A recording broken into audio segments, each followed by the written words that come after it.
Salut à tous et toutes, toutes et tous, les amis du projet Godessark. Godessark prend forme, où les deux navires composant le grand navire Godessark prennent forme. C'est-à-dire, ici, Godessark Mayacetus, et là, Godessark Ambulocetus.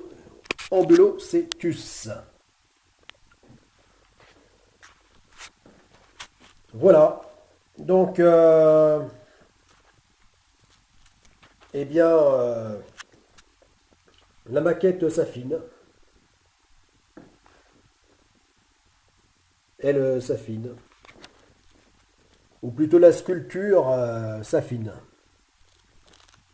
Puisque là, on pourra plus parler de sculpture sur bois et enduit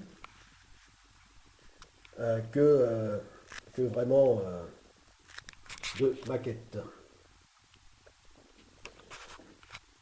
Voilà. Donc, eh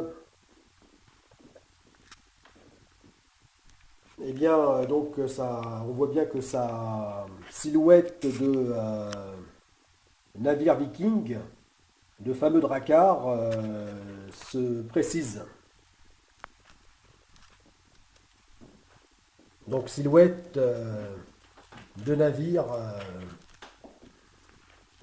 ancestral, de navire millénaire.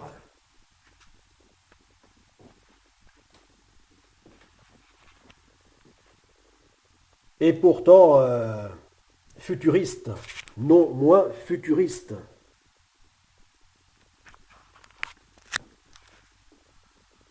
Puisque là, il s'agit de deux dracars géants, longs de chacun de 180 mètres, et qui disposeront des techniques les plus avancées en termes de, enfin parmi les plus avancés en termes de, enfin de façon générale et en particulier en termes de construction navale. Voilà. Donc là, on trouve toujours au-dessus de la passerelle, eh bien, les quatre mâts de type Dinarigue.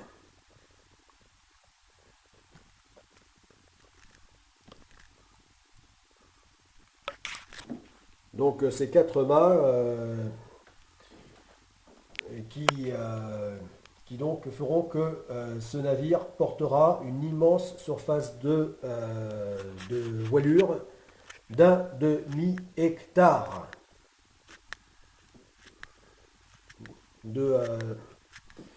c'est-à-dire dans les 5000 mètres carrés.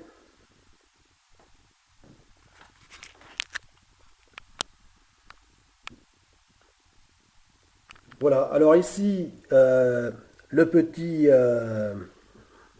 point rose que l'on voit, eh bien, c'est une personne à l'échelle de la maquette, puisqu'elle est au 1/400e. Voilà, et ici, donc le petit voilier océanique de la première phase. C'est-à-dire le Godessark Pakicetus, que voici.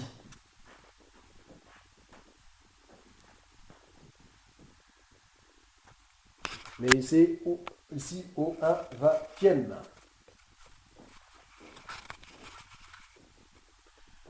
Voilà.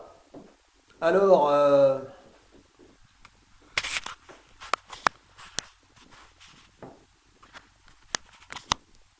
donc là, en plus de son gréement high-tech et donc gigantesque, eh bien, euh, ce grand multicoque,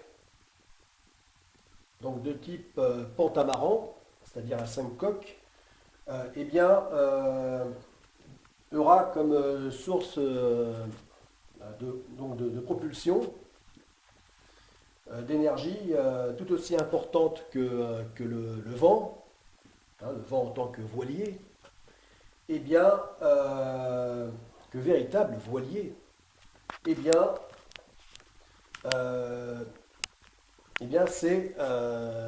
ça sera l'énergie houlomotrice, c'est-à-dire l'énergie des vagues.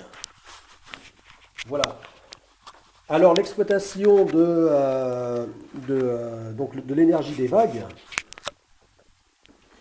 eh bien, donc énergie renouvelable infinie, à l'infini, eh bien, tout comme le vent ou le solaire, eh bien, donc sera présente sous trois systèmes, trois formes. Alors, celle qui se trouvera ici par donc par euh, les flotteurs latéraux, voilà, que l'on voit ici, donc qui pourront par bras articulés sortir et donc voilà, comme on voit ici, là,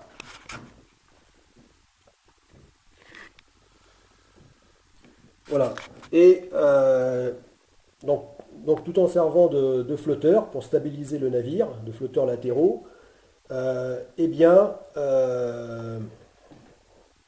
lorsque le navire donc naviguera au large, eh bien, pourront, par système d'articulation, eh bien donc capter l'énergie des vagues. Voilà. Il y aura aussi comme principale source d'énergie holomotrice, il y aura donc là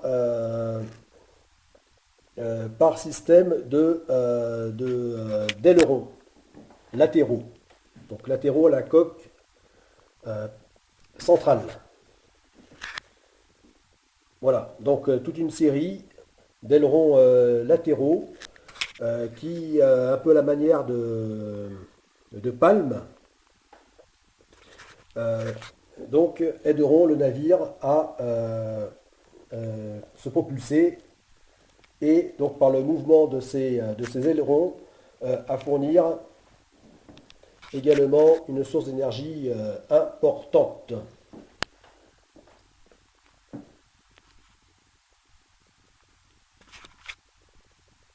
Voilà. Et troisième source d'énergie holomotrice, eh bien, ça sera donc par la jonction des deux navires lorsqu'ils formeront plus qu'un seul navire du nom de Godesarc. Donc navire long de 360 mètres. Voilà. Et donc par cette jonction, tel un système de cardan, eh bien, l'énergie des vagues sera captée. Voilà.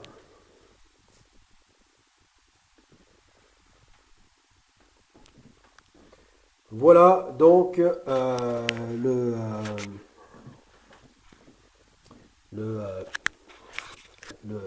l'amélioration du concept. Voilà, ce qui Ce qui fait que le Godesark sera donc un navire vraiment, qu'on peut dire à la fois articulé et à géométrie variable. Ce qui en fera le navire d'expédition, d'exploration idéal, puisqu'il sera capable d'être de très grande taille comme de petites, de relativement petites.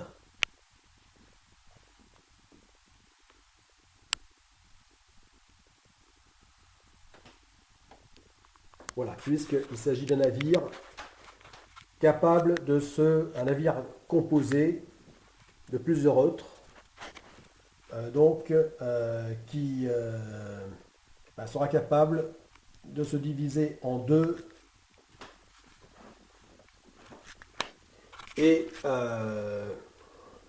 c'est-à-dire Godesark Ambulocetus et Godesark Mayacetus, et qui chacun pourront à leur tour se diviser en 4.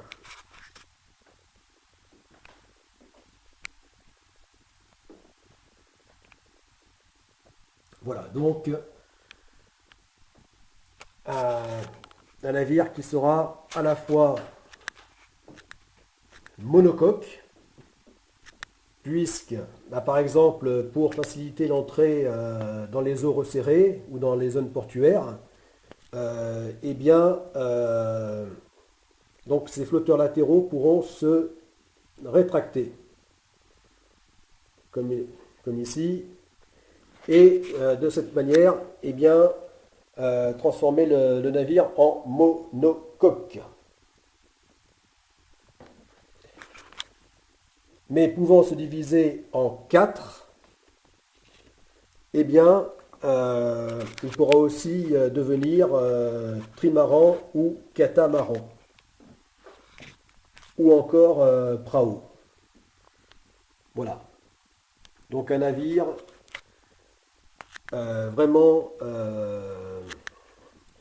qui pourra prendre finalement la forme de quasiment tous les concepts de navire, c'est-à-dire monocoque et les différents types de multicoques.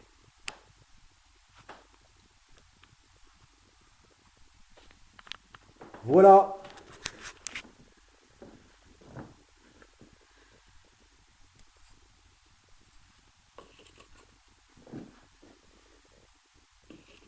Voilà, donc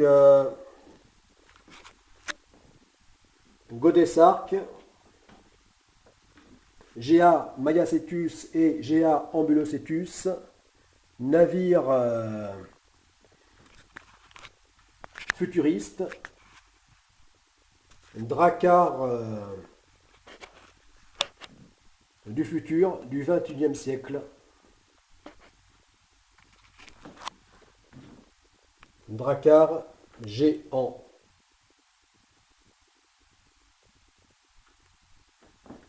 Qui pourront chacun accueillir un demi-millier de personnes.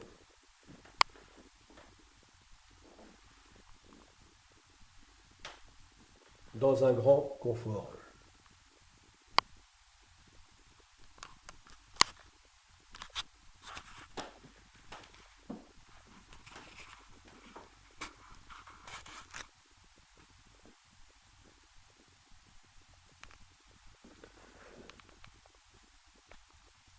Voilà, donc pour en savoir plus du point de vue technique, allez voir les amis du projet Godesark, la 8e chaîne, la chaîne Projet Godesark, phase 2. A plus, c'était Tolric.